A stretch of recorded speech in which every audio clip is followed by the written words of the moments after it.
August 28th on HagmanPI.com with Paul Preston. Multiple modes of origin. Would that be an accurate statement? Yeah, okay. But they're all manufactured. This isn't an arsonist walking around with a bag of, sparklers. Not at all. This is an airplane, or these are aircraft aloft that are shining beams down, and there's a lot of beams that were reported by people. That was one of the first things I heard about on my telephone call in the early morning. I was getting ready for my show, just like you're getting ready for your show, and all of a sudden you're getting hit with, I got to get out of my house, there's these beams, he was hearing this from his news affiliate. Well, I learned later, because actually some of our local TV stations have reported some of them and showed a couple of them, and I said,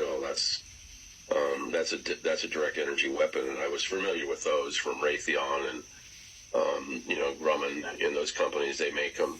And they've made them for the U.S. military, and they do have projects that have been going on. I understood that there were some projects that have been going on for a long time with that.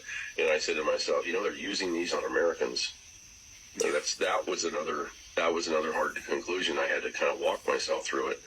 But that was a conclusion that now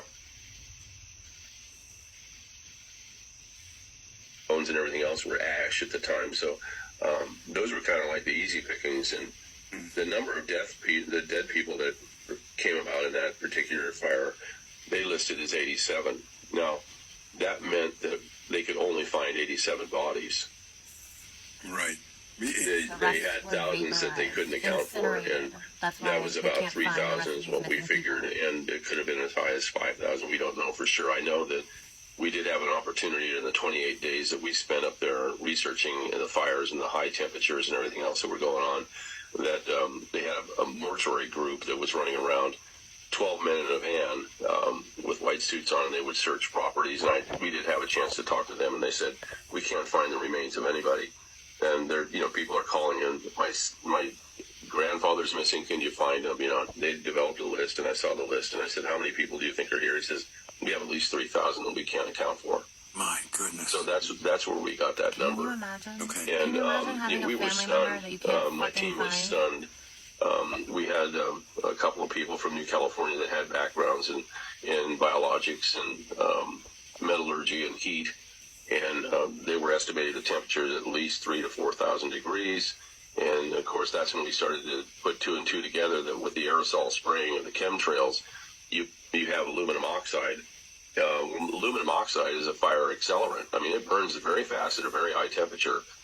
But the other insidious thing about it is that we are starting to look at plants that have been growing in the ground, and the plants, the roots had burned in the ground. Now, if you've ever seen that look, it's a very different look. Here you have a forest, and you have these trees, and you see sometimes oak trees, as an example, that be knocked over. And you say, well, that looks kind of strange. It's a perfectly good-looking, healthy oak tree, and it's knocked over and isn't burned. But when you look down and you look at there's a big hole, that's where the rootstock was. And the tree just tipped over because the rootstock had been burned inside the soil. And so that's when we said to ourselves, something really hot burned that.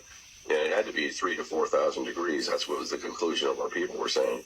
And so then we started doing some real thinking that, well, obviously, the aluminum oxide is bonding with iron in the soil. Well, of course it is. The soil is all red, just like in Maui, the soil is red. So it was combining with it. When it does that, it makes a compound called thermite. Right. And thermite will burn at 3,000 to 4,000 degrees, and that's how we got the high temperatures on those plants. The microwaving effect of the houses by way of the smart meter and by way of whatever signal they were giving off for microwaves was the trigger for the houses to burn at such a high temperature as well. And that's why all the homes turned to white ash. Everything was white ash. The walls collapsed in, the ceiling. There were, normally in a forest fire, and I've seen this many times in fires over my life, but when you have a house that burns, there's usually parts of the house that are remaining. You can see a wall or the roof or collapsed in or something. But not in these fires.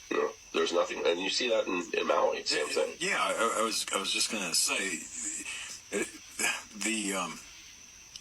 the appearance from Paradise, the pictures I've seen, the after the tragedy or after the fires from Paradise look very similar to Maui or vice versa.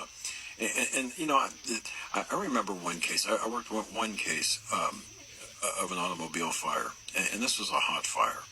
And there was a man that was insured for, I think it was $2.5 million inside in this vehicle.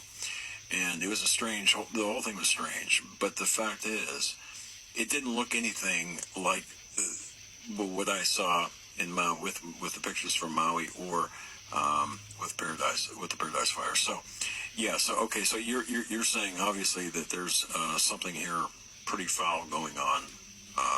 Right. Yeah. Okay. And so we spent 28 days. We worked with we worked with the Epoch Times and some other agencies and reporting and that sort of thing. And they provided great services for us and stuff. And we reached some very interesting conclusions that we noticed that homes that didn't have their electricity on survived.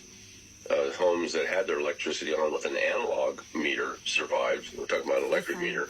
And with the smart meters, if the power was off, they survived. If the power was on, it's obvious that the entrance into the house wiring system was through that smart meter, because all the smart meters literally had blown up. The wires had melted, and the house had been incinerated from the inside out. When you have a house that's incinerated from the inside out, the walls and everything collapse in. And you'll notice that in a lot of these fires that you can have plastic tubs right outside next to the house, and they survive. So is that right? They survive it. You look at the house and it's gone. It's just all ash, white ash. That's the reason why, is that they use the wiring inside the house to incinerate it like a microwave. It gets to extremely high temperatures, around 3,000 degrees, and that's what causes the white ash. My goodness. Okay, and I think would you say that, like Paradise, Maui, multiple sources of ignition, whether it be the initial start of the fires, whatever that might have been, along with the So if you want to hear more of that, go to hagmanpi.com and check out Paul Preston's